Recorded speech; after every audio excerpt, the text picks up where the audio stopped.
welcome to We're Not Wizards. We are the best, but not wizards. Enjoy the show!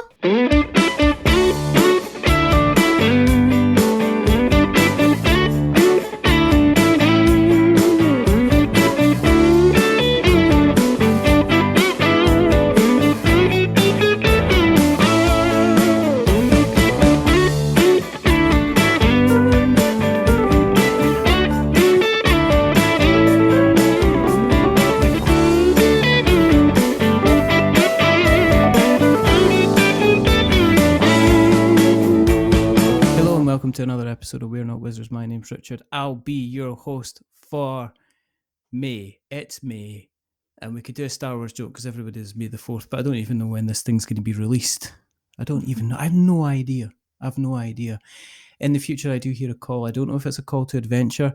I have no idea. All I know is if I get too far down the line, there might be some kind of boss battle, but I don't want to overemphasize that. I really don't want to kind of overboss the situation.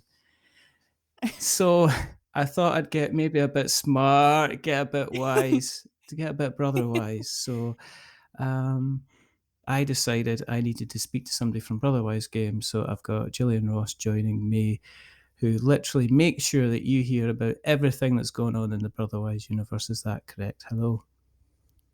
Hello. That was amazing. Do you I wish I was that creative because I need to get into poems and lyric writing. I feel like the Brotherwise team would really love something like that for an email going out.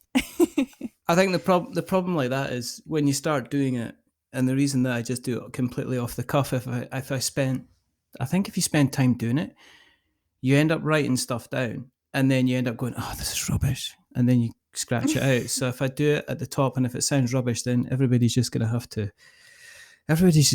power through. I mean, they can always fast forward it if they don't like it. I mean, it's not like they're forced to to listen to me talking at all. I mean, let's face it. How are you doing? Are you well? I'm good. It's finally warmer weather over here. I mean, I'm wearing a turtleneck right now, but it's at least in the 60s, 60 degree Fahrenheit here. So right. We have to it's check. nice. Wait, no, you can't say 60 degrees Fahrenheit because I've got to check how much that is. And right, let me just check. This is a live check because I think, America still seems to be the only place that uses Fahrenheit. Yes. I have no idea. Right, Fahrenheit to Celsius, 60 degrees. That's 15 degrees. That's not bad. Yeah, it's great weather here, and we're gearing up for a lot of fun stuff this summer, both personally and with Brotherwise. So I'm finally excited for warm weather. I'm gonna. What we like to do in the show is we like to have a look back at the past, have a quick chat about the present, and then we have a look into the distant future. I want to start with yourself, brother. We can talk about Brotherwise. We could get Johnny can come on at whatever time, and he can talk about Brotherwise or whatever. But because you've not been with Brotherwise that. How long have you been with them now? You've not been with them just 3 months. Wow. Mm-hmm. Time flies, but it seems forever and very short at the same time. Mm-hmm. Was that your first kind of foray into tabletop? I mean, how did you?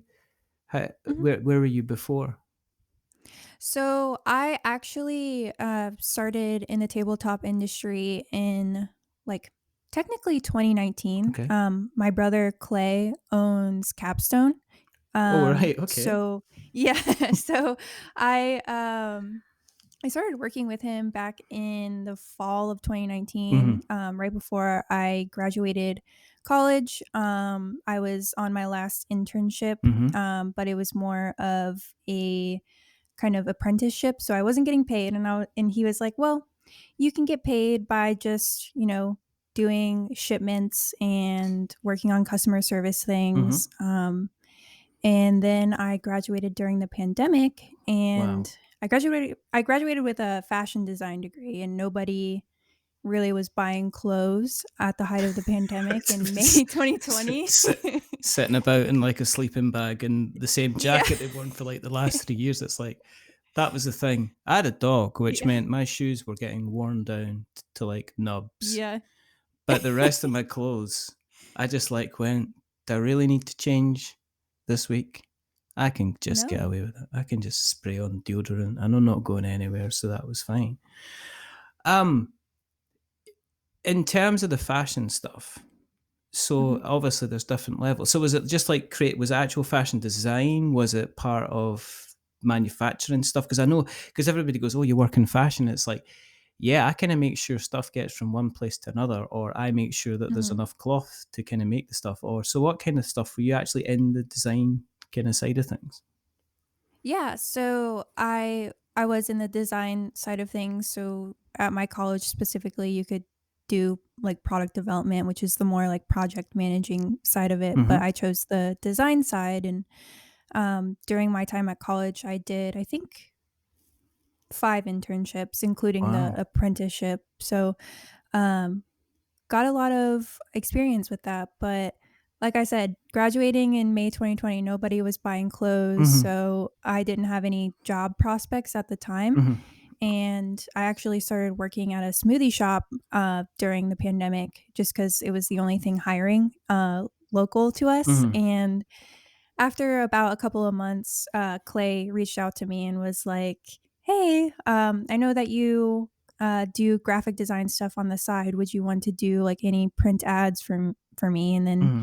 it just fell from there. And then he's like, "Actually, I need somebody for marketing, and then Wow. actually, I need somebody for sales." So I was doing a little bit of everything at Capstone, but I wanted to focus on design afterwards. After kind of getting out of the pandemic, I know we're still technically in it, but Yeah. after the vaccines came out, I was like, okay, things are kind of starting to ramp up in the design world again. I want to try that out, Mm-hmm. and went to a marketing and design agency for the past year. Ended up not loving it and absolutely missing the tabletop industry. So now I'm back, and you all can't get rid of me. So, do you get? I mean, is it kind of strange? Is it a kind of like a kind of a Janus kind of flip side kind of coin thing? Is that you've taken a hobby that you were enjoying and turned it into a job? And are Mhm. you now kind of designing clothes on the side? Do you still kind of keep your hand in it and kind of occasionally get the sketchbook out and go, yeah, this tank top's going to look amazing. Just do this.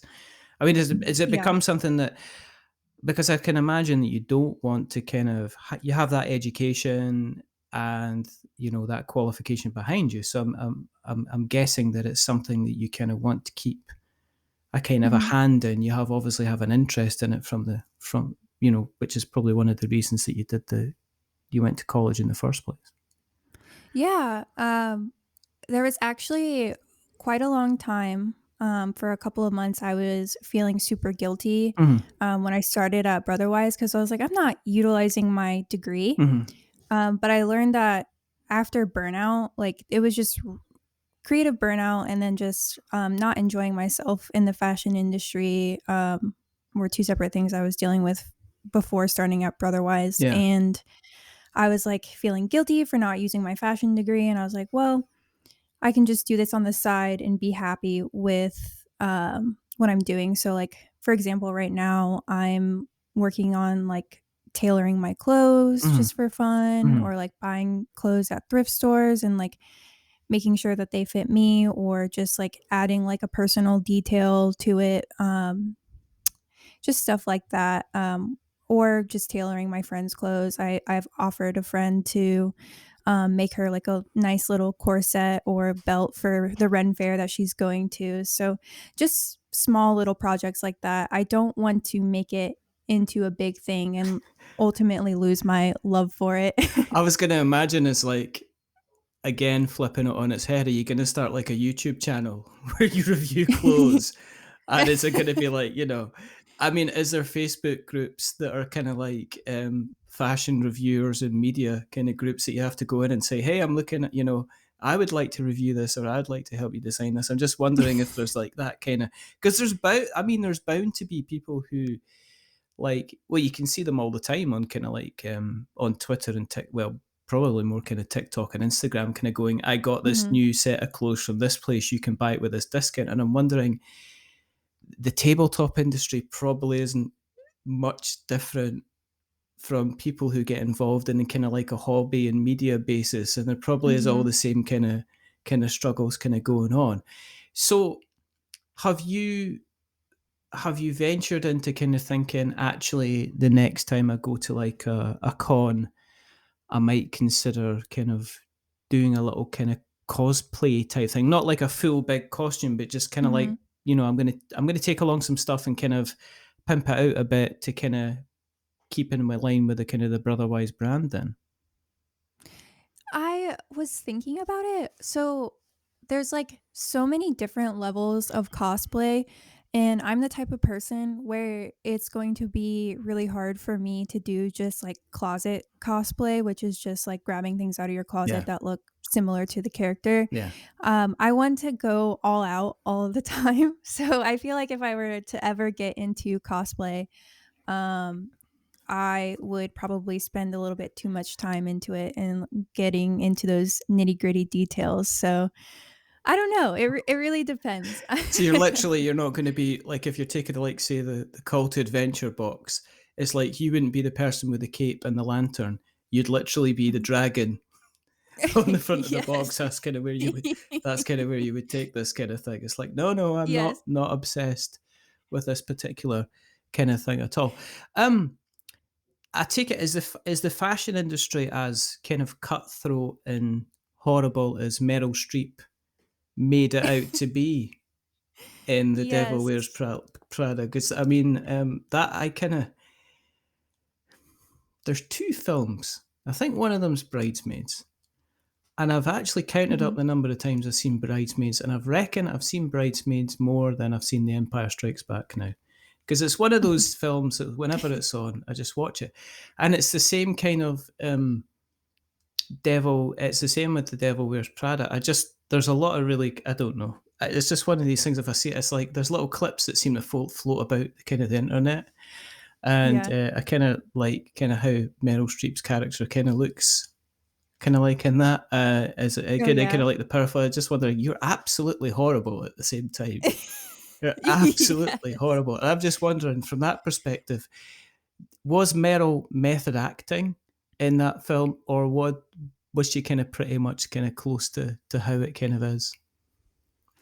It's pretty accurate. I mean, yeah, there's like some dramatization to it, but I worked in a design house in New York at my first internship. Wow. And it's not like,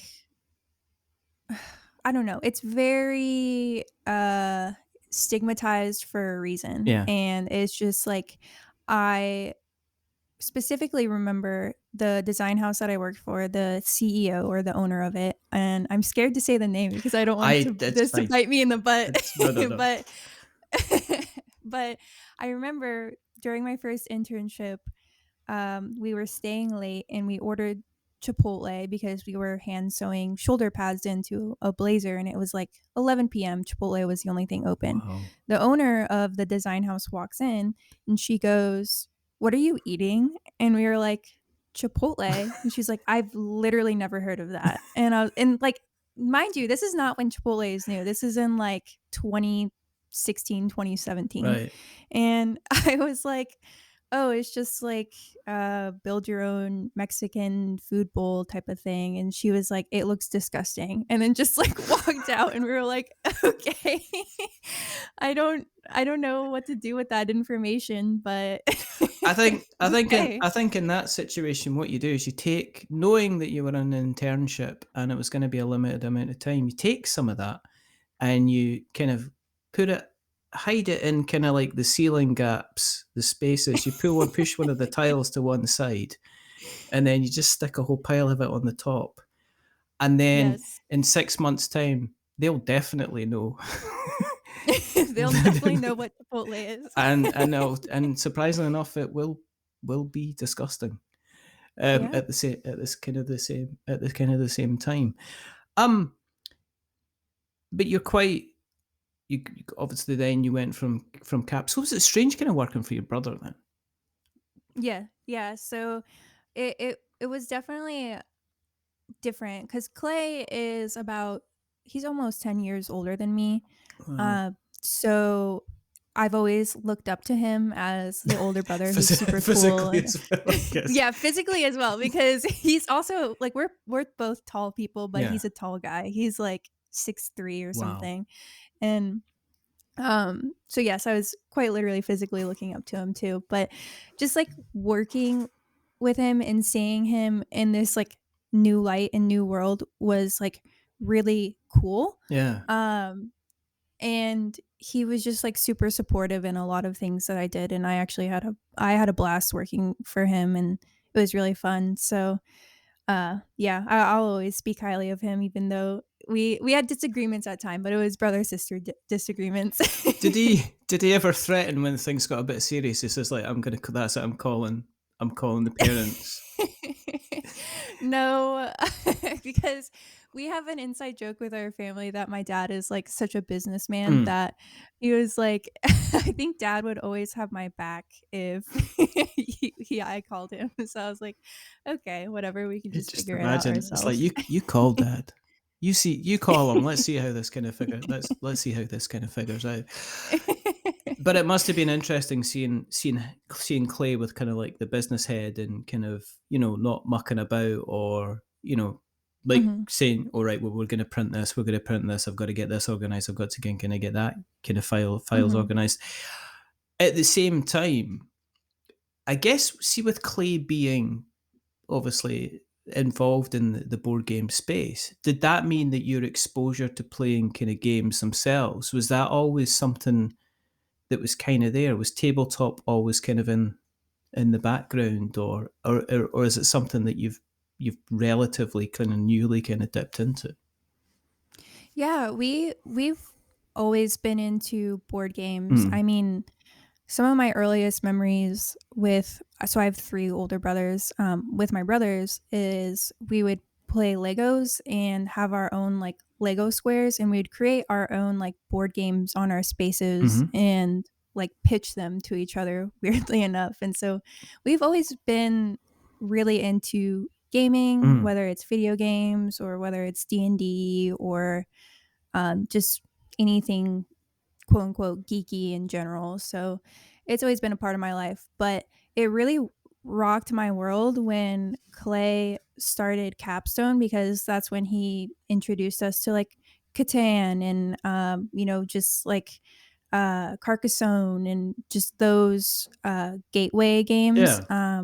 And I was like, wow, this is so much different than the game of life or like Mousetrap or whatever we were playing as kids. And I just fell in love with it ever since that. I mean, I think it was like 2013-ish when he started introducing us to those types of games. Wow. So ever since then, I've been really into it. It's like a reasonable time, but as time goes on, because I keep forgetting that I was like 2030. It's like I started the show. The show's like 7 years old now, on Hmm. to 8 years. So I'm thinking, well, actually, that's not that long ago. To be perfect, that's not 2016 is not that, and 2013 is not kind of even that long ago, kind of as Mm-mm. well. So you worked with Clay for a while, Hmm. and then so how did the opportunity at Brotherwise kind of come up? So I quit my job at the marketing and design Hmm. agency back in November 2022. I was seriously unhappy there, Yeah. and I just was like, okay, I cannot work here at all. I don't even have a prospect yet. I'm just gonna start applying for jobs. Yeah. So I knew that I wanted to be back in the tabletop industry, and I put out a tweet, I think late November-ish, and I was like, "Hey, I'm looking for a marketing, design, customer service job Yeah. in the tabletop industry. Does anybody have any leads?" And then my good friend Maddie, who is the community manager for Brotherwise and like 90 other publishers, Yeah. Yeah. he was like, he let me know that Brotherwise was hiring, and Yeah. I was on like third or fourth round interviews with a couple of other places. And I only had one interview with Johnny from Brotherwise, and I was like, this is it. Like, I just know that I want to work for this company, Yeah. even though I've had like 4 or 5 interviews with a couple of other companies. Like, this is the job that I want. And then I got an offer from Johnny a couple days later, Wow. and all history from there. Because that's the thing with I've not looked for jobs in kind of years. I mean, I generally kind of stay with places. The last place I'm been the same place for like 11 years, and I'm probably going to die there. I mean, let's face it, I'm getting to that point where I am kind of getting to that stage where I'm just going to be, I'm kind of institutionalized. I wouldn't know how to work anywhere else. So, I Yeah. mean, it's like, the thing that always surprises me about looking for jobs nowadays is they never actually tell you how much they're going to pay you. Yeah. I'm just like, what do you want me to Yeah. do? What are you going to do? You want me to come along because I like? I'm looking. Because I like working? No. Who likes working? This is how it works. I have skill. I feel like Liam Neeson. I have a very particular set of skills. Um, you know, and I will I will find you, and I will come to work for you. But I need cold, hard cash to do it, because if I go to the bank and say, I'd love to pay my mortgage this month, but I don't actually know how much I'm going to get paid, because when I went for the job, they didn't actually tell me how much the salary was going to be. So you're just going to have to bear with me until I might get the right amount of money. I might not.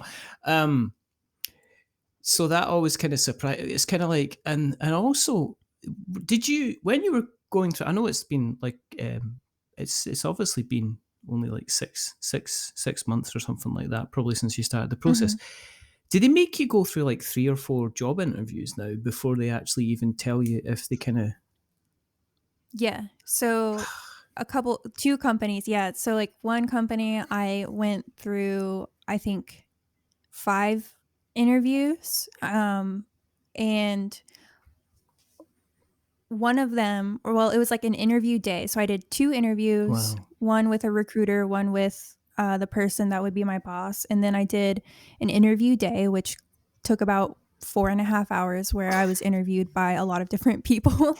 And then I had another interview, and then I had final interview, and they were calling all of my references. So yeah, I was very tired at that point, and I was like, well, if you didn't know that Yeah. if you didn't want me, or like if you do want me, then why are we going through this still? Like, it's a little bit crazy. I'm not being funny, but I know people that have gone like on 5 dates and ended up moving in with somebody. So if it's like, if you can't tell after like 5 interviews, Right. whether or not that person's kind of like, I'm just like, and then we have the second interview, and then we have the third stage interview, then we have let me stop you there.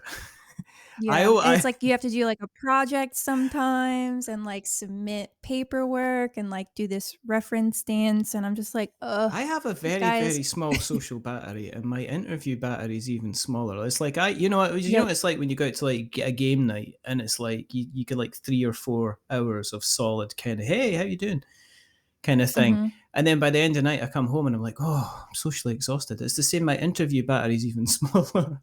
So Yes, so the yes. first one I'd be, yes, I am, obviously highly motivated, and I can work as well as a team as kind of by myself. And I'm a big kind of problem solver. I love, so sometimes I go into other companies and just find their problems and solve them for them, just because I'm just that kind of thing.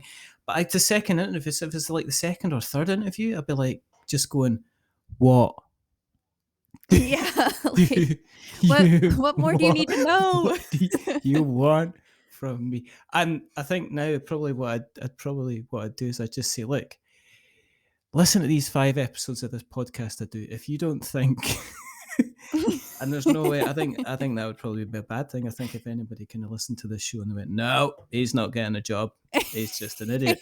He's just an idiot. He'd be constantly trying to be amusing and entertaining. When you started at Brotherwise, was the kind of the job defined, or was it a case that they kind of, or did they kind of build the role more around you, coming from, again, kind of from the the design kind of background and knowing what you'd done with clay and stuff like that, was it a case that they went, actually, could you do this as well as this, as well as this kind of thing? It was pretty defined when I got offered the job because they were specifically looking. So my job title is marketing designer Mm, because they were specifically looking for somebody who can do marketing and graphic design right. for like magazine ads and Mm, all of that. So it was pretty. Their job description for it was like pretty detailed too, and I was like, this weirdly fits my exact niche as yeah. a human being. Yeah. So I feel like I'm perfect for this job. And then it just like it worked out from there. But um Johnny and Chris are great. Like I think I know it's only been like 3 months ish, but I gotta say that they are very genuine guys and they root for me to like grow even more than I already have. Mhm. So I've really enjoyed them as bosses so far, and I would say that they're one of the best people that I've worked for ever. So very happy with them so far. How how have things changed with your involvement with the kind of the tabletop kind of community? Because I can imagine you're like the kid that brings kind of like the Nintendo to school on the bring the games to school day. You know, that all of a sudden you know everybody kind of wants to be kind of like your kind of your best friend. Because I know, I mean, Mhm, I'm aware of the kind of like the Brotherwise kind of titles, especially Boss Monster, because Boss mhm. Monster is for sale in like a really big book chain in the UK. Oh And I yeah. remember looking at it and going, that's very close to what Nintendo make. Because I looked at the box Yeah. of it. That's very. I'm surprised that Shigeru Miyamoto hasn't kind of sent you. They've not been in kind of contact about how close No that look. no comment. I know. But I mean, that was. But at the same time, it was one of the first things that struck me about the kind of the game itself was it made you kind of Mhm, pick it up and kind of have a look at it and kind of go through mhm, it.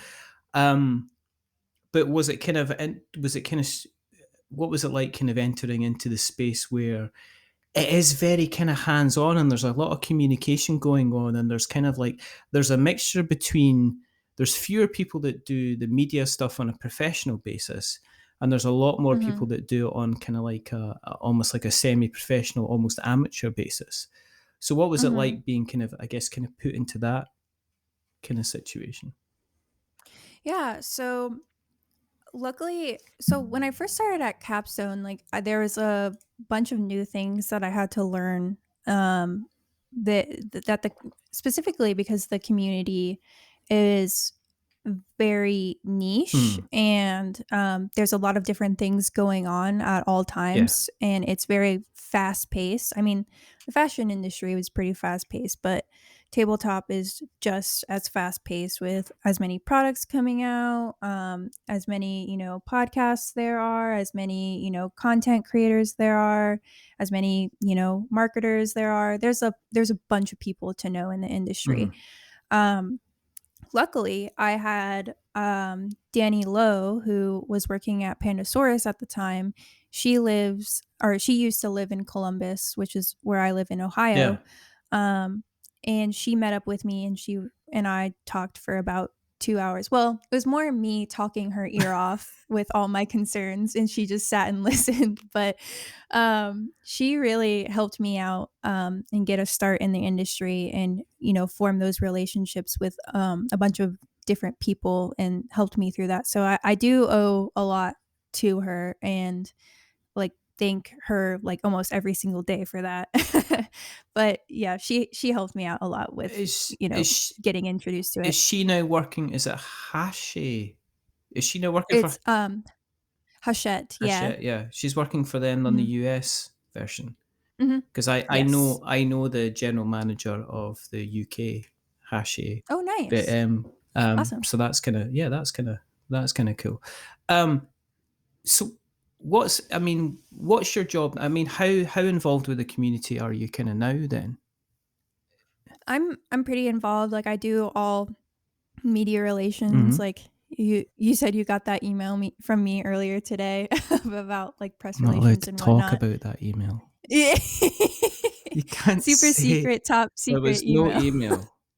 Yeah. In fact, I opened up no browser, and there was no email. Definitely didn't open any Gmail. It was what's red and No. invisible, no Gmail. There wasn't an email. Mm. We're not going to speak about it because then, because you kind of put me in the situation, because people are going to say, well, what was the email about? And it's like, I can't tell you. I can't tell you. You know, it's not going to happen. It was just an email and it just said It hi, was smiley just, face. That's all. it was in Comic Sans. I was a bit Yeah. disappointed, to be honest, in the design choice, if I'm being perfectly Yeah. honest with you. Uh, Um, that's fine. I gotta send in my resignation letter now. you would if we told them what was in that email, but we're not going to do that.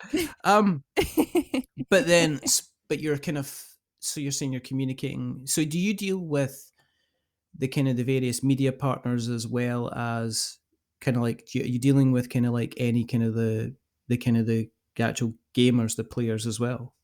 Or is it mostly the media? Yeah. So I don't I'm not very community focused within, the customer service related side. Maddie actually does that. Mhm. But I'm trying to get our Discord more active at the moment. Brotherwise started a Discord before I started, and I think right now we're at like almost 400 people, but when I started back in January there was only like 70 people in it. So building it up and trying to be community managed and focused there, but not on the, customer service side Yeah, of things. yeah, yeah. Discord, I think everybody opened up a Discord during the pandemic, and I think it's like one of Yeah. these things where there's probably several trillion gigabytes of bandwidth Mhm. being used up by by lonely little Yes. Discord channels where somebody went, I'm going to set up a Discord channel, and then I Yes. think during the first 3 months of lockdown, I don't think anybody did any work because everybody was going Mm-mm. into the various Discord channels and went, have you have you seen this? Have you seen this cat? That looks like Jared Leto in the Joker. Um, you know, um, being very funny. And I think, but it's kind of keeping it. It is definitely kind of keeping it going. And I know that I've seen the work that you were involved with. Well, you did Boss Monster, the Mhm. Boss Monster competition about Oh, yeah, yeah, yeah. who was most likely to kind of win in a fight. So when you're doing something like that, do you have like a list of do you have like a pad of ideas that you've written out and said, well, maybe we should do this or maybe we should do that? Because I think once you get Mhm. Discord to a certain level, it usually kind of it starts to usually kind of take care of itself, I think. But I think it's kind of getting it to that Mhm. level, which is always the tricky thing. Yeah. So, as for the pad of ideas, I wish I could share with you my crazy Excel spreadsheet of ideas, because it's like that meme from It's Always Sunny where Charlie's like posting at the board. Like, that's how I feel every time. And like, I forget that other people in Brotherwise can look at it at literally any time. And I was actually in our marketing meeting with Matt and Johnny Mm. yesterday.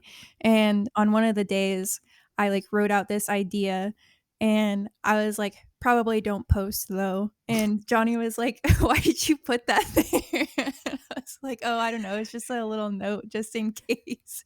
He was like, "Okay." I love the attention to detail there. It's just because I put an idea down.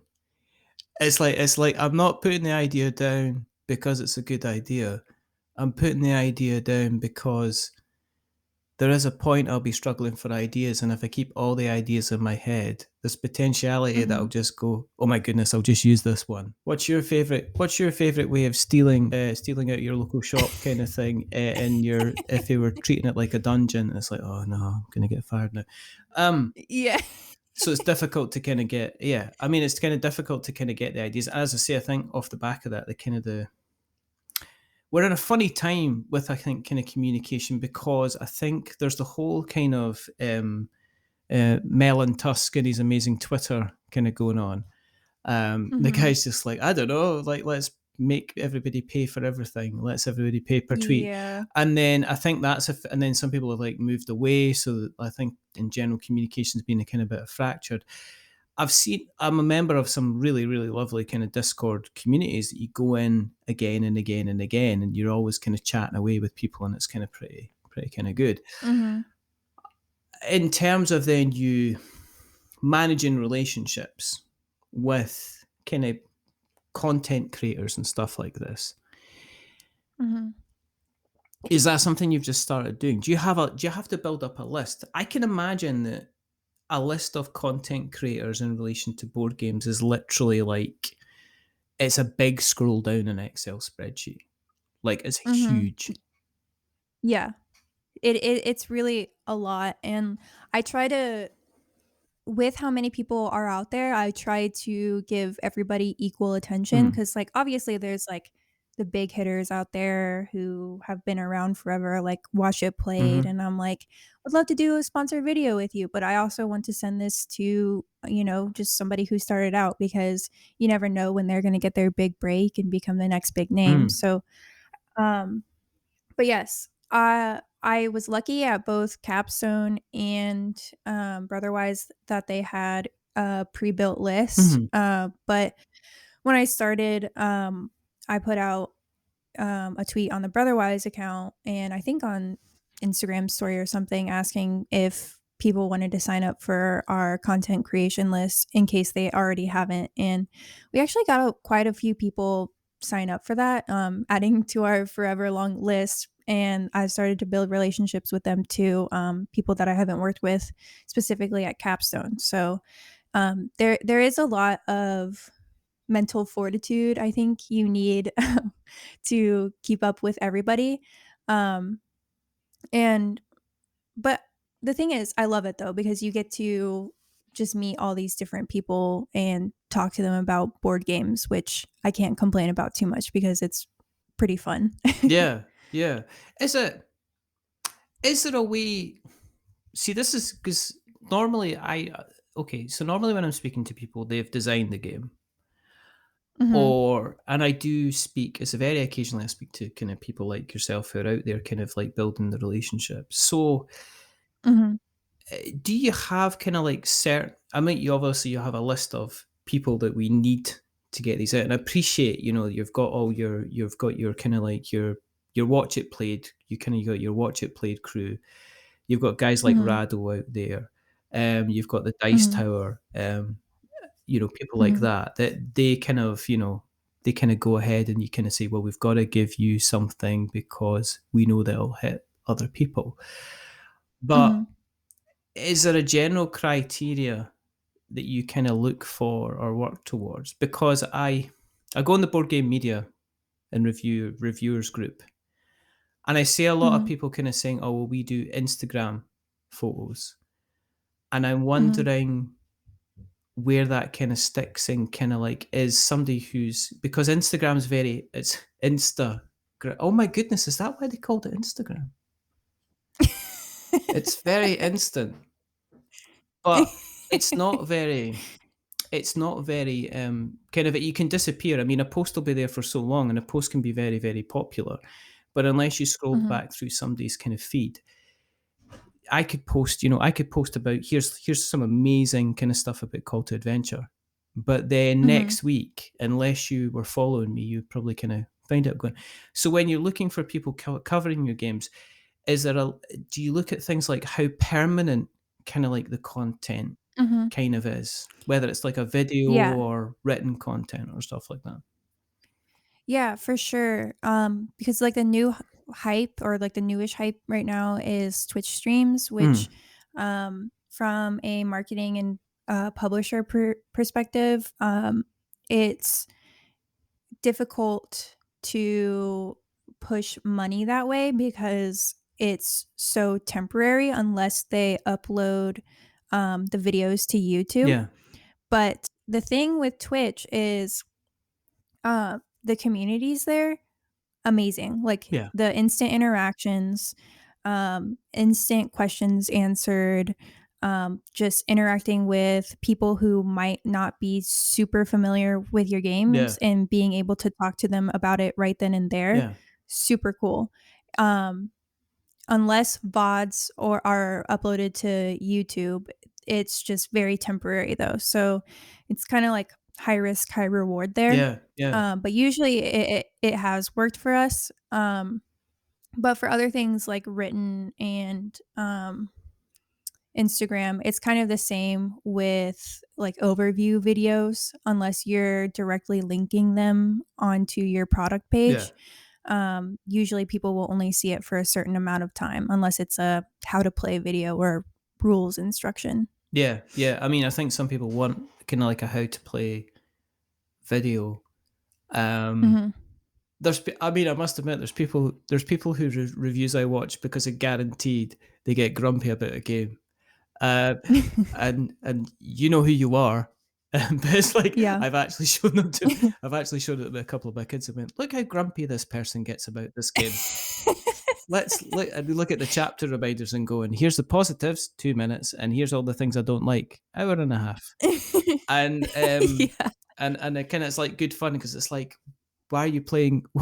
Why are you involved in a hobby you clearly don't like? But that's another question altogether. Yes. But yeah, Twitch. I think, in all honesty, I don't think Twitch would have become as big in the board gaming side of things if it wasn't for the pandemic. Because I remember round about and I even remember writing about this, is that what happened during the pandemic is nobody could get out. Everybody was stuck indoors. So then there was people playing like lots and lots of kind of roll and writes.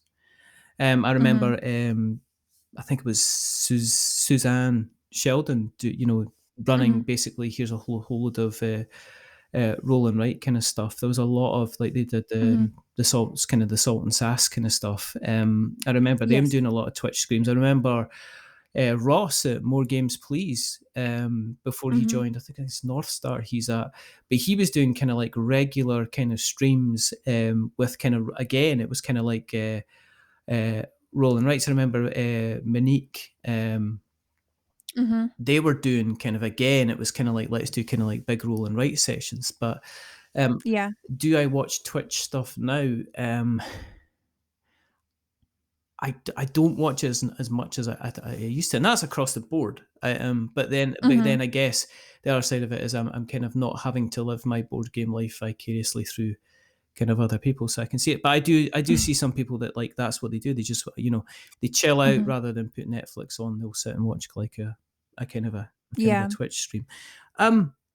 In terms of, and this is a question that I do see bounded about the kind of the review groups. What's the best way to approach someone like yourself to work with you? As you know, I mean, that's because that is a big question. Because I'll give you the reasoning behind it. Okay, is I'll get marketing emails from companies that I have approached, and I've said, "Oh, do you want to collaborate together or do a podcast together?" And you sometimes don't hear back, and then I'm on their mailing list. In the UK, that's against the law because I didn't opt in. But what I'm saying is, on the other side of it, when I'm approaching certain companies, there's a certain set I give, kind of like a list of, if I've worked with them before, it's like, well, here's a link to some of the content we've done for you, collaborating in the past. Here's the channels, here's a rough idea on the numbers, and this is what we would consider doing for you. But what makes things easier for you? Because you were saying, well, there's obvious shoe-ins, like your Watch It Play to This World. Hi, Rodney. We miss you. We missed him this year because he was going to be at Aircon. I didn't go. But is there kind of like a list that you're going to go down and say, this is really helpful, this helps me decide whether to put you in the kind of the maybe work with column or a definite let's kind of organize something kind of column? Yeah. So what really helps me specifically, like, for example, today I sent out an email about upcoming games that we have going on or coming out this summer, which we can't talk about. And yes, we cannot talk about. There's 3 separate games. You've already said too much. Yes. No, and I've gotten replies to the email. It was like, I would love a review copy, nothing else. And I'm like, okay, Right. there's 3 separate Yeah. games. And now I'm having to reply and ask like which games and like what games have you played Mhm. before that you like and all this stuff. So it's putting it's going to sound bad when I say this, but it's putting more work on me, and I'm just having to, ask all the questions instead of getting that information presented to me to like make it easier for me to bring this to my marketing Yeah. team. So what's very, very helpful for me is if you know your audience, if you know what you like to play, like for example, if you hate take that or like the take that mechanism or card drafting, Mhm. you probably aren't going to like Boss Monster and all of our expansions for that Yeah. game. So maybe it's not something that you want to feature on your channel. It's not going to be fun for you to review. Um, Different games that you like, demographics, what you've done in the past, your general numbers, all of that is super helpful. Um, it is really easy for me to bring that to the marketing team and show that to them, and they're like, "Great, love Yeah. that." And that's all I need from them to move forward working with you, and makes it easier for me, who is kind of the middleman in this situation, to present that information and make it easier for you to get the game that you want. Do you read the kind of the reviews and the content that's created? And the reason I asked this is quite simple. There's Mhm. no kind of trickery involved. Is that Jamie Stegmaier? Mhm.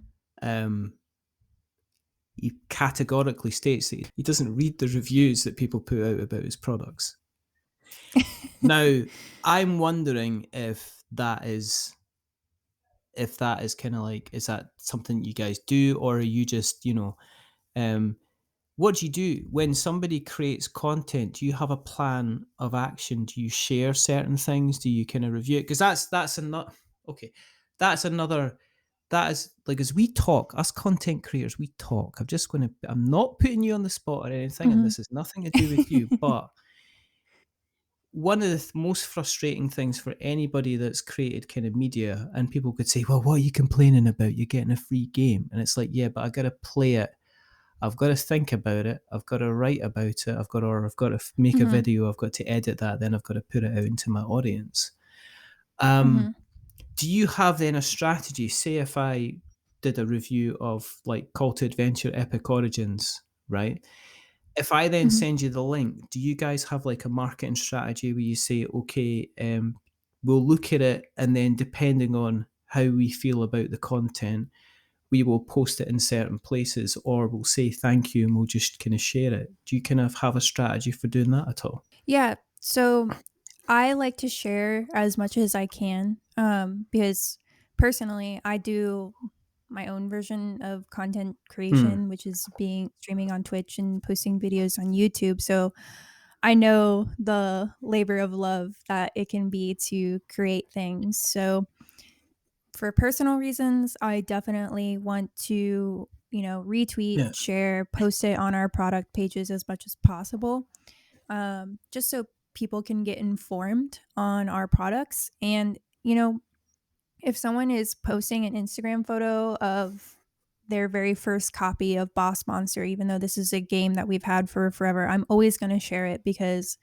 it's super important. I mean, why not? If you sent a game and somebody is doing the work for you, then yes, I'm going to watch it. I'm going to share Yeah. it and I'm going to say thank you for Yeah. it about 90% of the time. And if I don't, it's because I missed it or because I looked at it, bookmarked it, and forgot about it.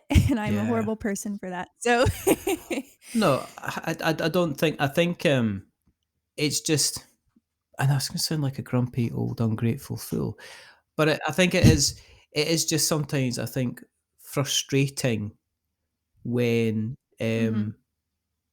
you're kind of like, I've kind of, I've not gone all out, but I've used a lot of kind of time to put stuff together, and then I've gone and shared it. I've shared it with my audience, I really like this, I'm pushing it out there to Mhm. everybody, and then I go, "Did you get it?" And it's like, "What? Get what? What are you talking about? What did we get? Did you send us something?" It's like, "Yeah," kind of thing. And that Mhm. I don't know. I think it's a symbiotic relationship. Do you know what I think it is? I think there needs to be. It's almost like it's not a contract as such, but I think an agreement contract, kind of as to what are the expectations for both sides of the fence. And I think Mhm. sometimes that's missing out between an agreement between. I see what I see is one side saying, I need to reach people who have the potential to spread the word about my product. And then I have other people to say, well, I can potentially spread the word about your product by doing X, Y, and Z. And then it's kind of Mhm. like, well, here you go. And they catch it and they do what they do. And then it's kind of left out, but it's kind of hopeful that they maybe share it, or it's hopeful that they like it, kind of thing. And as I Mhm. say, going back to, it sounds like I'm like Jamie Stegmaier sycophant, but I am. But there, he's quite. I appreciate what he does because he just quite clearly states, "I'm going to do this, this, this, and this is what I expect you to do." And he's quite clear Right. and says, I don't. I'm not. I get why people post on Instagram, but I prefer something that's kind of like there forever, like a YouTube video, like you Mhm. said, like a YouTube video or a piece of written content or something that I can refer back to, like put it on Mhm. kind of board game geek or something like that. Um, Right. you know, but that's the kind of thing. Do you guys look out for content that's on Board Game Geek and stuff like that? Will you scour Mhm. kind of like the entries under kind of like Boss Monster and Call to Adventure and look at kind of reviews that have been written which haven't necessarily you've been aware that there was going to be content kind of created on Mhm. it? For sure. I have the Brotherwise notification on Board Game Geek, so every couple of days I go to make sure on things, and even like bad reviews on stuff. I think we had a recent bad review on the Dragon Prince. Like either Maddie or I will comment below it and said, "Thank you for your honest opinion." And thank you for taking time to write this out, even if it's a bad review. Um, and even if people like do a video for Hmm. it or like any type of review, I always like to tip them geek gold or something that's like or inconsequential t- like that, just because it's or fun. tip them off a cliff if it's a bad review. Yeah, you're not allowed to post negative reviews about our games.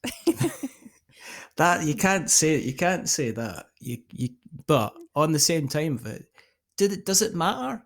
The negative, because, and here's the other I mean, we're really getting into it here, but the other thing that I Mhm, find is people use the word honest, and I've written, like, people use on an honest review, and I actually wrote about this, like, and recorded it to say, it's like if people are talking about something as honest as the day is long, then the day would basically be a hurricane full of razors, because there's this whole thing, like, an honest review is when, somebody spends 2 minutes saying that they really like, here's the bits I like, and then, as I joked, about an hour and a half as to here's the kind of the bits I hate. But mhm, for a company like Brotherwise, who quite literally has distribution across, let's face it, the world with, like, the Boss Monster mhm, product, mhm. is a negative review, is it just not reminding people that the game exists, kind of thing? Kind of, and like from a marketing perspective, a negative review, like somebody's yuck could be somebody's Yeah, yum. And so like whenever a big channel like for example, I think Shut Up and Sit Down when I worked at yeah, Capstone hated coffee traders. I don't think they liked it at all. But I remember talking to somebody about coffee traders and they were like, "Oh, I listened to Shut Up and Sit Down's review. They didn't like coffee traders for reasons that I usually like yeah, games, and that made me go buy the copy." So I negative reviews that are, well researched and honest and talk about specifically what didn't hit for yeah. them. I think those are good reviews. Like those are the type of negative reviews I like, because if negative reviews are just like completely negative and not fun to listen to, or maybe just like entertaining.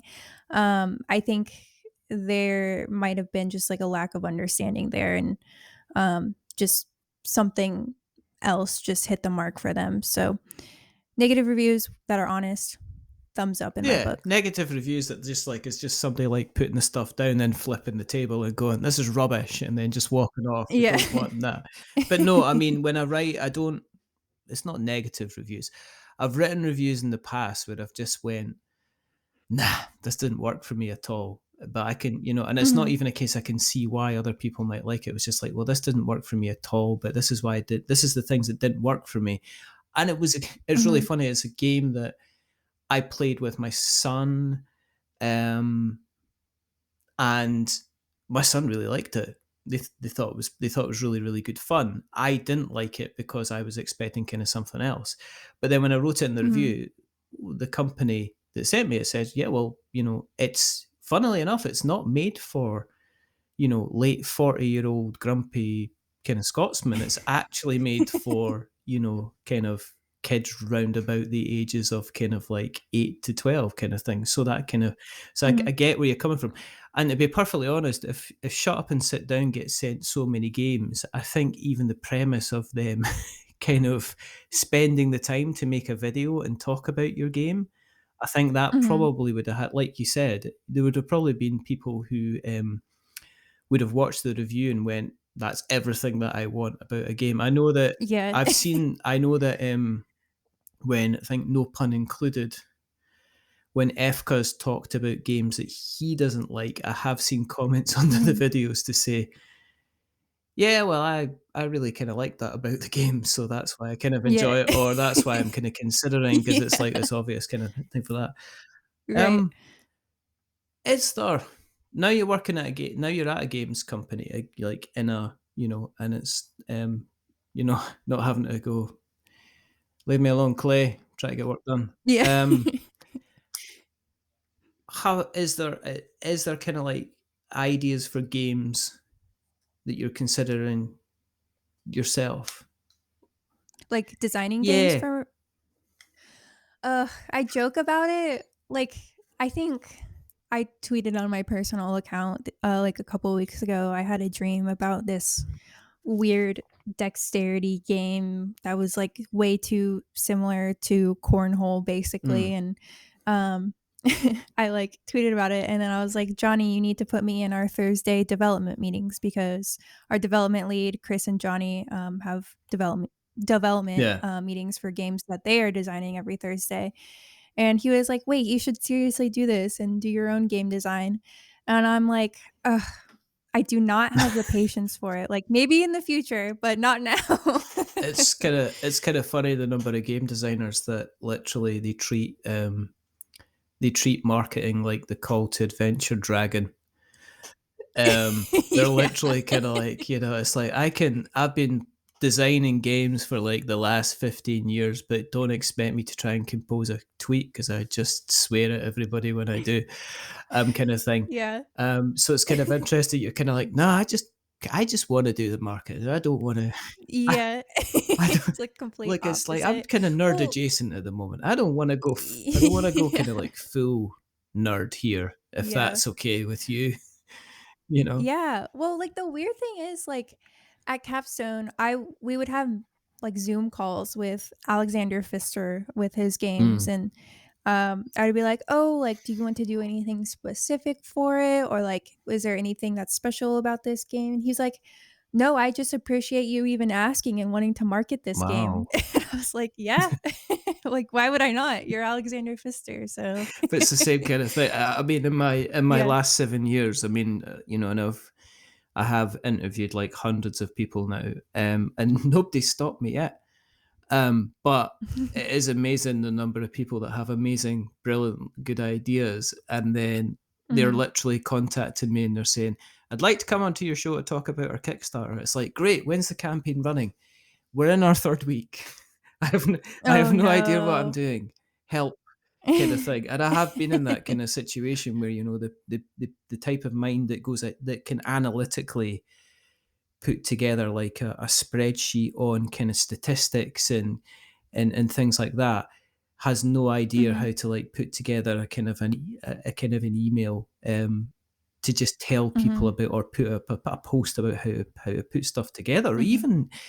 even communicate with kind of like the media people out there, just to say, Yeah. look, can you help me? I still see it, and you probably see it if you're on the same kind of Facebook groups, as people who are literally saying, I know at time's tight, but our Kickstarter starts next week. Can somebody kind of do Yeah. preview videos? And I'm just like, Oh um, no. don't know how to tell you this, but you might need to Just a little tight you turnaround. might need to delay it, kind of thing, or until when? Oh, I don't know, December probably. Yeah. Um, so Yeah. no games, just plenty of kind of marketing, pretty much. Mhm. Um, out of out of the current, this is the difficult question. Out of the Oh boy. range of Brotherwise games that are available, what Mhm. is your favorite? Oh boy. Because there's like different moods. I think, okay, so I'm just gonna go with gut.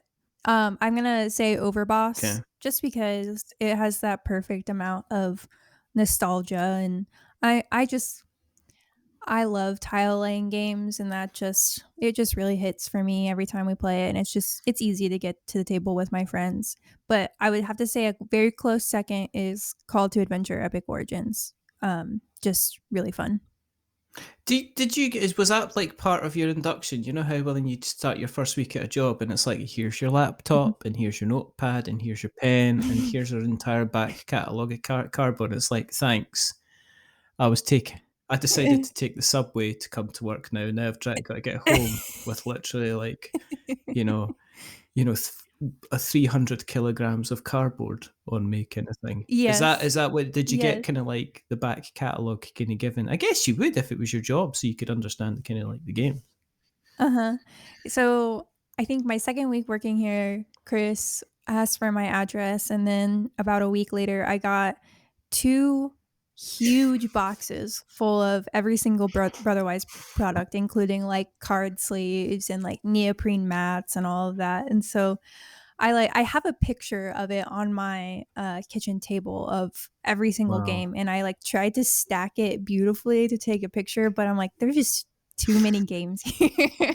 Like, I don't know what to do with it's myself. like it's the whole barbecue day, and everybody brought chicken, It pretty much. Yes. Okay, Exactly. okay, okay. Um, because that is it's bad enough here. Kind of like the doorbell went twice today, and it's kind of like, so what's that you've been sent now? And Yeah. it's like, it would have been better if the Yep. dog brought in kind of like half a dead pigeon or something like that. You know, I'd probably get a better welcoming than why is there yet another kind of brown box Board of game. colorful boxes that you're going to put on a shelf, that kind of Yes. like, you're going to have to know, you're going to have to play, and then you're going to have to persuade us to play them with you, and then you're going to then Mhm. disappear for a while while you write about them, kind of thing. So that's kind of that's kind of fun. Yep. Um, Am buying all the storage space for these games too. Like, the how many shelves I have to buy, like, I have, like, I think 5 different shelving units now, wow. and I'm like, "Okay, this is turning into an issue, and I need to purge my games again." It's not like video games. It's like I could, it's like how many video games you've got. Well, over the years, because of the PlayStation, I've probably got at least a good couple of hundred. Through all the free ones Mhm. that you get, but they literally Mhm. stay inside the PlayStation. I don't Yes. have, it's like now for my The board game collection, which is in another room and it's in a cupboard. I have to be very, very, very, very strict with it. I actually literally have Mhm. kind of like a kind of take I'll if I get like 2 or 3 new ones in, um, it's like Mhm. this is the truth. This is the truth. If it's a review game, sometimes I'll give it away. Even if it's like, unless it's kind of raw, I'm kind of creating like a really, really high bar of games that are in my kind of collection, because it's kind of like That's the way to do because it. it's kind of like I've got restricted space, and I said to myself, I'm going to do the kind of the was it They've got to bring me joy. I've got to look at them. There's some that I keep for nostalgia reasons. Marie Marie Kondo. Kondo, that's the one. I've got, like, say, for instance, Mice and Mystics. Mhm. And I'm never going to get rid of Mice and Mystics because I used to play it with my kids when they were, like, really, really young. But also, for some reason, I've got a copy of Seafall.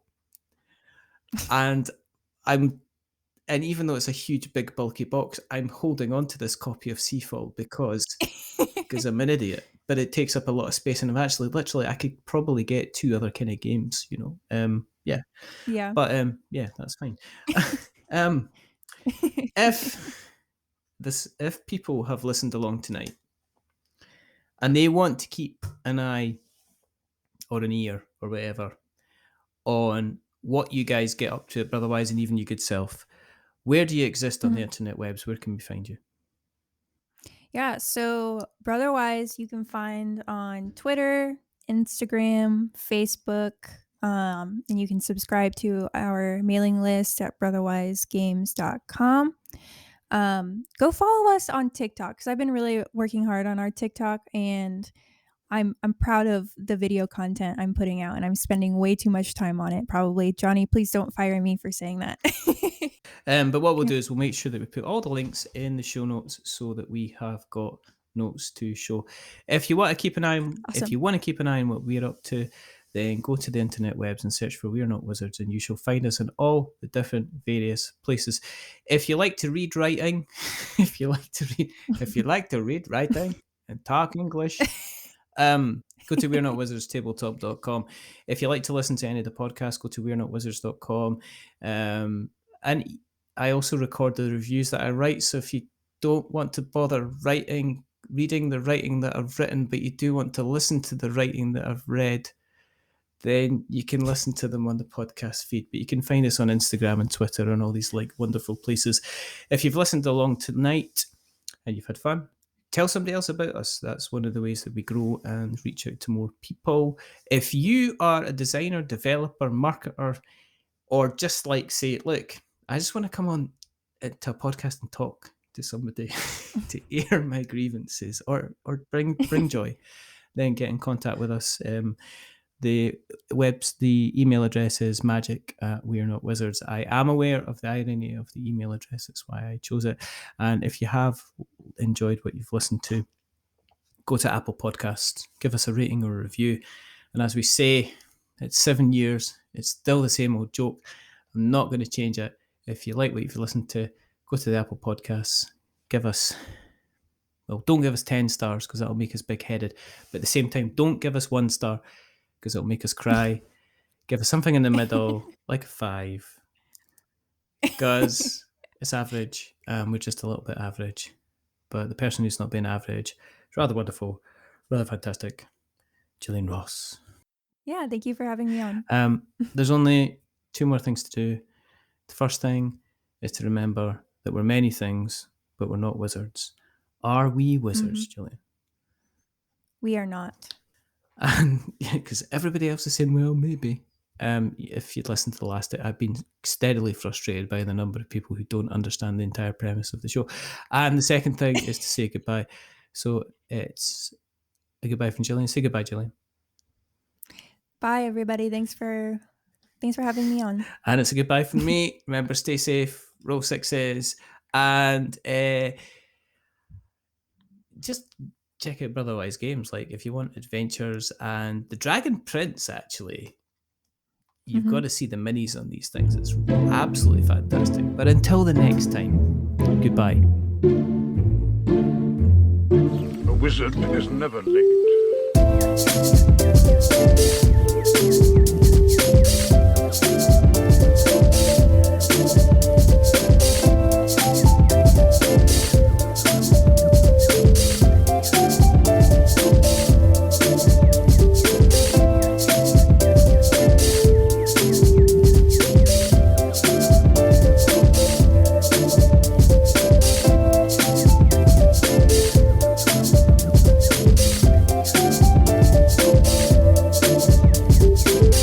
Nor is he early. He arrives precisely when he means to.